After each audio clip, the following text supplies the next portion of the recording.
cold, raining. And we got into Obel Williams Center, and the place was packed. So we had nowhere to sit. So we were standing there cold and feet hurting and, this, that, and the other.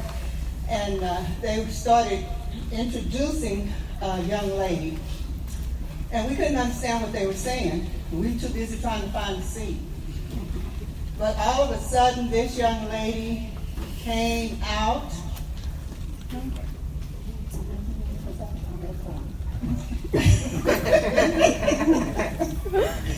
This lady came out, so inspiring, and she had everyone's attention.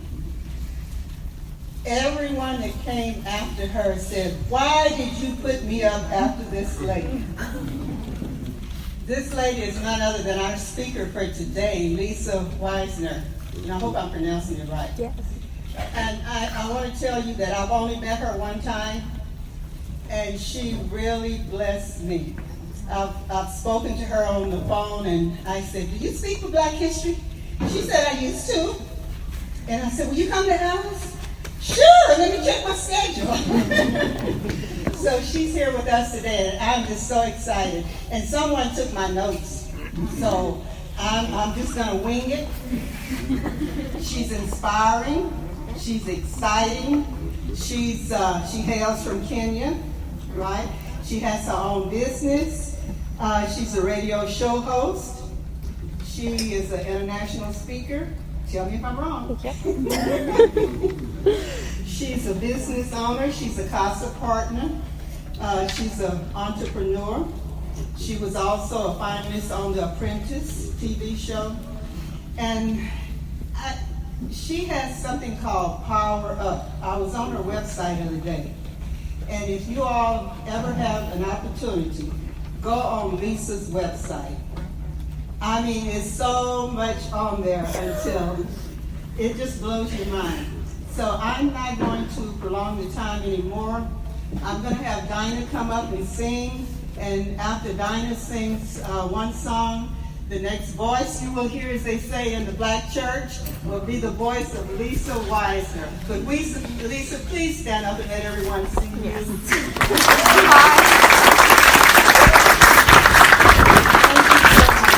Yes. Thank you. Wow, that is amazing. Okay, I present to you now our own Dinah Taylor. Oh yes, you can count on me.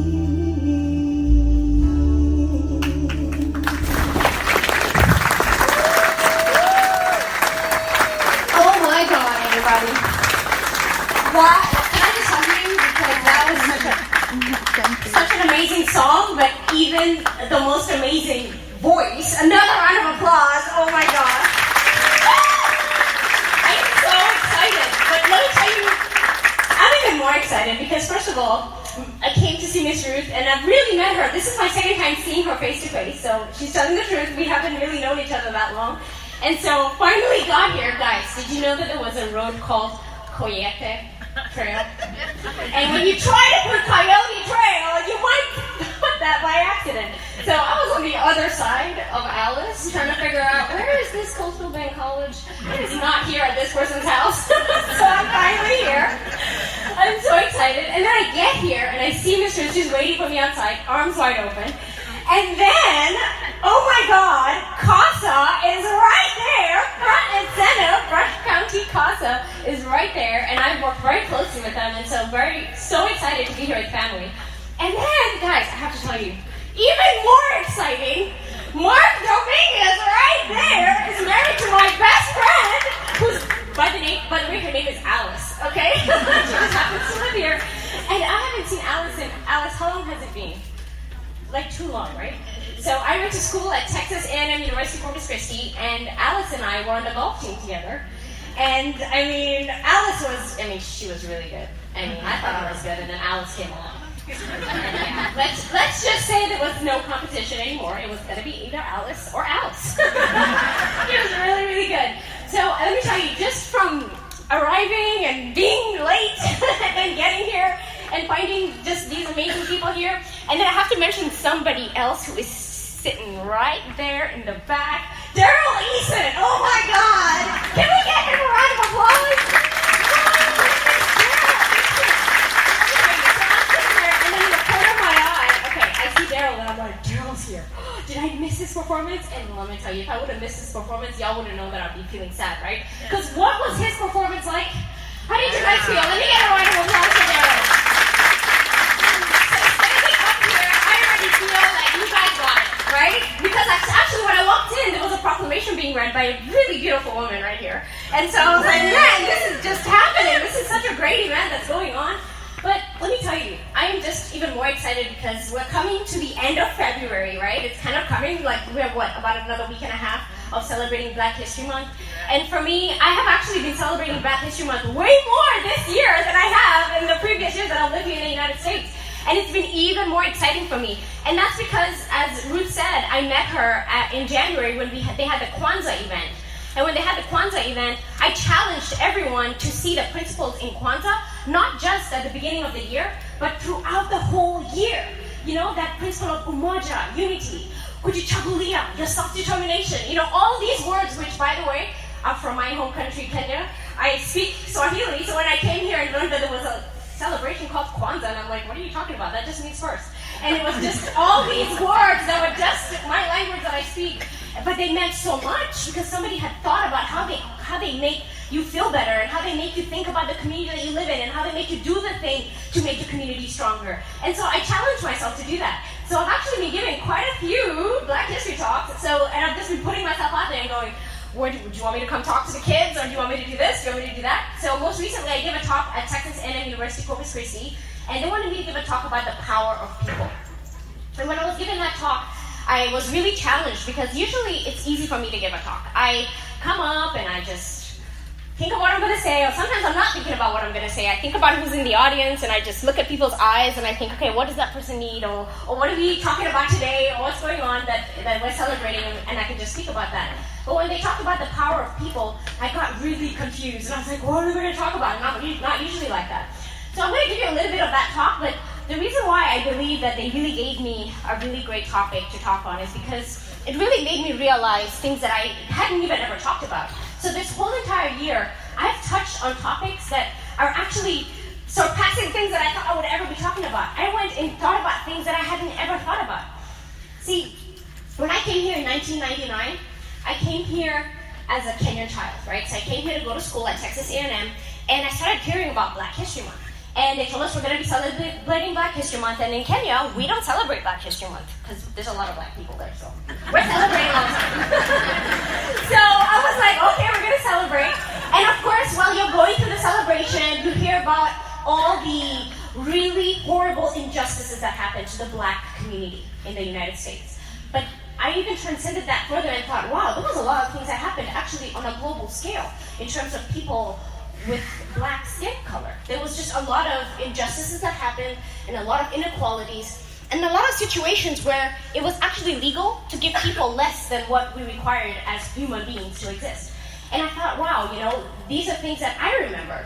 See, when I was growing up, I remember hearing about my great-grandma. Her name was Wakingongo.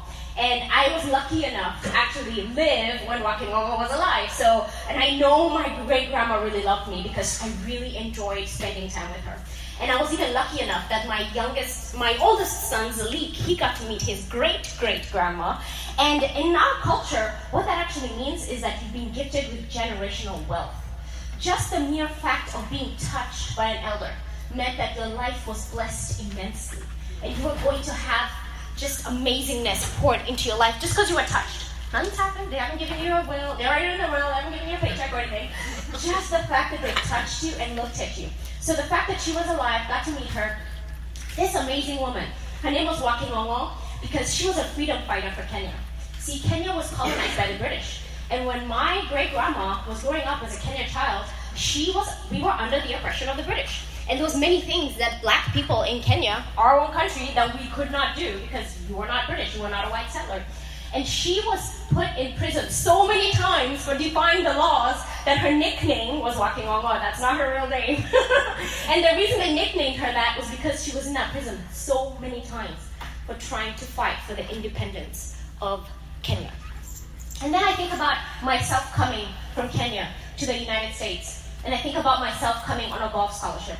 And I think about the fact that that would never have happened if we wouldn't have had the opportunities that the freedom fighters, the civil rights activists, if they wouldn't have done the things they did here in America, how would Texas A&M University Corpus Christi have been able to see me, a Kenyan child, a black person, coming to the university to play golf? Yeah, I could have been running, I could have been doing any other sport, which everybody thought that that's why I was here. They were like, oh yeah, you must be running, and I'd be like, no, don't get it twisted. I am a golfer. I can run, trust me, but I play golf. But the point here is, can you see how it's connected? Can you see how the threads just connect so tightly? You see, when my grandma was fighting for independence, she had no idea that the work that she was doing was going to lead her generation to be standing here in front of you guys right now, talking about how amazing it is to live in these United States of America. Would she have ever imagined that? See, I come from a legacy of amazing women, but let me tell you a story about my father. No person inspires me more than my father, the legendary Kenyan golfer, John Musharu. In fact, when I think about my father, I think about the fact that I've always been intrinsically motivated to do a good job, but it wasn't until a year after he passed away that I really truly understood what his life and his death had taught us. So let me tell you about my dad. My dad's passion in life actually came out of a love for golf. As a young Kenyan boy under the British colony, he started off just earning 5 shillings a day caddying for the white settlers. Black people in Kenya were not allowed to play golf on the golf courses, so the best he could do was be a caddy, and that's what he did. And he did it so well. He was the best caddy, and he was earning his 5 shillings. And fast forward, we got our independence. Remember, Walking Wong Wong. She was fighting for it. So we get our independence, and he's gifted a set of golf clubs by some white settlers who no longer wanted to stay in Kenya. So they gifted him a set of golf clubs. And as they say, the rest is history. This young boy went on to become Golfer of the Year multiple times. He won the Kenyan National Championship of Golf multiple times. He even captained the Kenya team, representing around the world 9 times in a row. This young Kenyan boy, by being given opportunity, he had no idea who my grandma was walking on, right? He had no idea who she was. And that is the legacy I come from. And I am just so blessed because my father instilled in me that same love for the sport. And I just absolutely love golf, and I played golf with my dad all the time. But let me tell you, in 1996, I was just finishing up high school, and my sister, who was older than me, 6 years older than me, she surprised me and said, "Hey Lisa, you just finished your exams, right?" And I'm like, "Yeah." And she's like, "Okay, we're gonna go to England to visit mom and dad." See, my mom and dad were in England for 6 months because my dad was undergoing treatment for cancer. And you know, when you're a young kid, you're not thinking, oh, cancer is a big deal. No, you're just kind of going through life. And when we got to Gatwick Airport, it was about a 2-hour drive before we got to the hospital where he was at. And I remember standing at the doorway of the hospital and hearing my mom saying, he just. Guys, we were 30 minutes late. I mean, could my brother have driven a little bit faster, you know? Maybe at the airport we were hugging too much. You know how you get there and you haven't seen somebody in a long time and you're high-fiving and you're hugging and you're reminiscing? Maybe when we're walking up in the hospital, could we have just walked a little bit faster? Just to get there, an extra 30 minutes so that I could catch the breath of this man who is not only a champion for Kenya, but for my family. From that moment on, I feel like my life took a different trajectory. And I remember feeling like everything was just in a spiral. And I remember feeling I didn't want to do anything. I didn't want to go to school. I didn't want to go to college. Don't listen to this part, guys. It's a bunch of students. I'm like, no, don't listen to this. So maybe you can learn from this. I remember feeling like I didn't want to do anything. My friends all went to college, and I stayed home for about a year. And I remember one day being at home and just feeling so frustrated, literally, about life. My mom told me, you better get a job, so I got a job. And I was just doing that. I was just going to work and coming home. And I remember one day going into my dad's room and feeling just so stressed out. And it was looking exactly the same because my mom hadn't changed a thing. You know, she was going through it too. So she had left his side of the bed exactly the same way. And started rummaging through all his stuff. And then I just started feeling like I was going in a time, like kind of feeling like you're in a tornado, like a time warp. And I remember thinking about the hundreds and hundreds of people who were at my dad's funeral. And I remember thinking about the people who we would touch when we would go to the rural communities to give a donation. I remember we'd be in the back of the car, my dad's driving, and there'd be hundreds of hundreds of kids chasing up to our car because my dad was either going to be giving a donation of soccer balls or candy or something. He was always doing something to touch people's lives. And from that moment, literally, I still remember it like it was yesterday. From that moment, I felt like I'm wasting time. See, I remember feeling like all my dad's hopes, dreams, and aspirations for himself, he made them happen. His love for the sport of golf took him places that he could never have imagined. And now me, Liza Wisner, as his daughter, he taught me how to play. And here was I just kind of coasting around doing nothing. From that moment, I became what you call a maniac. Can you guys say a maniac? So let me tell you what I did, guys.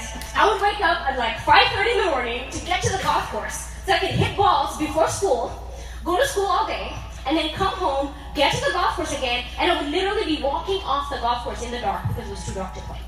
And that is how I lived the rest of my year. After a year of doing that, I remember just by 2 strokes qualifying to represent my country, Kenya, on the world stage. I became a member of the Kenya women's golf team. And so I started traveling around the world, playing golf for Kenya. And that was something that I had no idea. I had no idea that I would have that talent. And it wasn't until one day I got a FedEx package from Texas A&M University Corpus Christi with a golf scholarship in there, that they had seen this Kenyan girl playing golf who was just playing for the love of the sport, but also for the memory of her father. And now I was coming to the United States on a scholarship to play golf. That was beyond me. And so as I was preparing for this Power of People talk at Texas A&M University, I started thinking about maybe all of you and all the other students who are going to be in the audience, and thinking about what generational platforms are you on? I came here on a platform that you would just think, that's just okay. Yeah, her dad learned how to play golf, she taught her how to play, and it just makes sense, right? No, it doesn't just make sense. Because there's a lot of people who are given the opportunities. There's a lot of people with very highly successful parents, and their children do not go into that trajectory. And so, one of the things I always say is, I'm challenging you right now. Do you know what platform you stand on? Because as much as we celebrate Black History Month and it's time for us to remember, maybe the injustices, but I also think it's a celebration of the people who stood up to make things happen and give people a platform. Thank you, give a round of applause, because sometimes the people who are doing the hard work, they weren't doing it so they could be written in history books. They were probably just doing it. Because I'm sure you guys have heard, right, about Rosa Parks? She was just tired, guys. It's a long day, and you're trying to take my seat, right? And so she's not thinking on the bus, this is gonna be awesome, for centuries to come, they'll be talking about me. She's just trying to sit in the seat and relax, this is her seat. And you don't know the seat you're sitting in right now, and you don't know what race you may be racing right now. You don't know what shoes you may be walking in right now, and what opportunities are presented to you for you to be the person who makes things happen. You don't know. You don't even know whether you may be having somebody in your family that you could inspire to do something amazing. So I didn't know where my path was going. In fact, I didn't know that I was going to meet Alice when I came here and be lifelong friends and just absolutely love this amazing woman. I didn't know that I was going to come to the university and just do so many amazing things and actually win the university's Outstanding Islander Award. And I actually ended up getting, thank you, I ended up getting an award that I just had no idea, I had no foresight of, because I was a maniac. I was just doing what I needed to do because I felt like time was wasting, right? So every day I would wake up, I'd be like, okay, what have I done today? What have I done, because tomorrow's not promised. Remember, I'm standing on the doorstep of my dad's hospital room. This guy, who I'd never seen smoke, never seen drink, top athlete, had deteriorated into skin and bones in 6 months. Undescribable. And that memory is forever imprinted in my mind of how you think tomorrow is promised and it's not. You may be 30 minutes late for your opportunity. You have no idea. You may be just strolling out of bed. I'm going to take my shower. I'm going to snooze it today. You don't even know what's happening. You're missing, right? Could be a good thing, could be a bad thing, right? But you may be missing something because you're not going. And I didn't know that I was going to win the Change the World Award from the university. I didn't know that when I started my company to teach kids how to use computers, that the likes of Donald Trump would hear about Liza Wisner in Corpus Christi. First of all, do you think he even knows Corpus Christi, Texas? And then me from Kenya? And then for me to be invited to go play golf with him, and then be invited to be a participant in the Apprentice, and then to finish as a top 3 finalist. And I'll tell you guys, really the reason why I finished as a top 3 finalist was because him and I just kind of connected. I have no idea how, but probably because of golf. Mostly probably because of golf. And everybody said, well, you had a really good friend in there, right? And Donald Trump was your friend. It's probably why you survived. I'm like, well, it's good to make friends with the right people, right? You gotta make friends with the right people. But anyway, the point here is I had no idea. I had no idea that when I was playing golf like a maniac, I was gonna end up on the stage I'm in right now. And I had no idea I was gonna start my nonprofit, PowerUp, that was gonna create technology buses around the world, teaching kids how to use computers. Because guys, school's not free here school's not free around the world.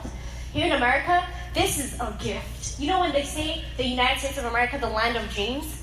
I am coming here as a Kenyan child, came here when I was 19. I know what I'm talking about. When I tell you, this is the excuse zone of the world. There's every excuse in the world for why people haven't done what they needed to do. I hear it all the time. I hear it from people who are like, oh, okay, I'll get it done tomorrow. Guys, in case you didn't know, tomorrow is not ever going to come. The time is now. The opportunities are now. You have been given the chance now. Do it now. So, many things, right? I'm talking about many things.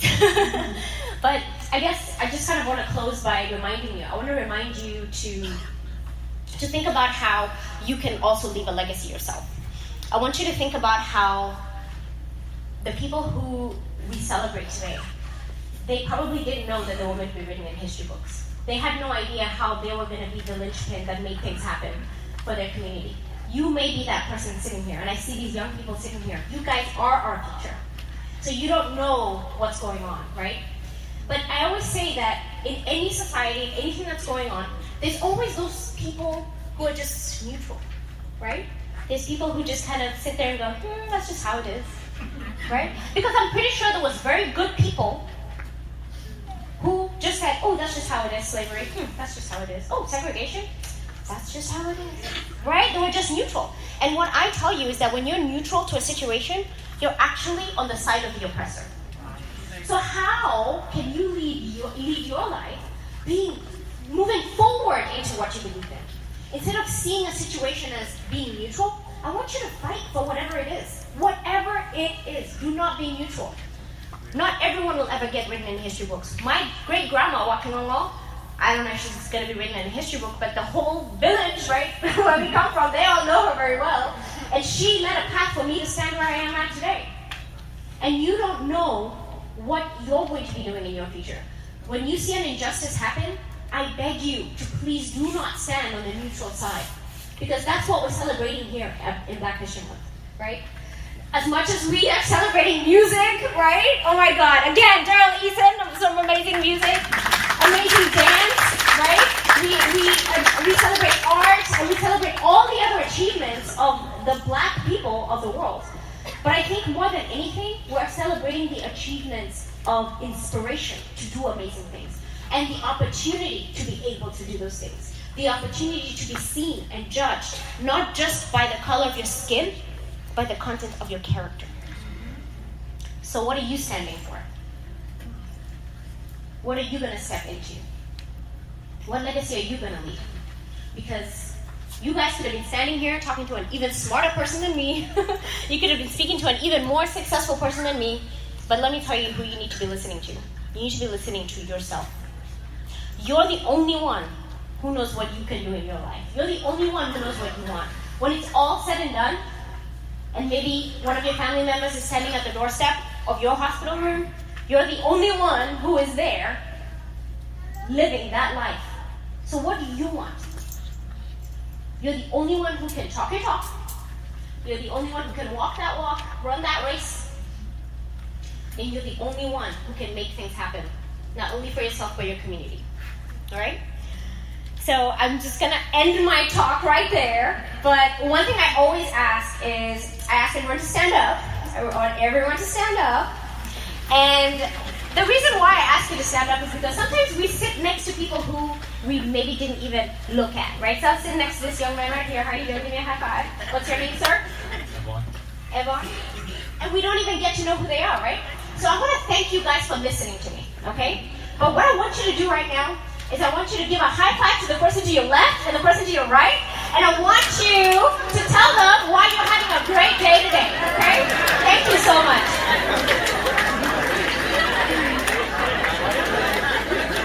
Thank you very much, guys. Give yourselves a round of applause.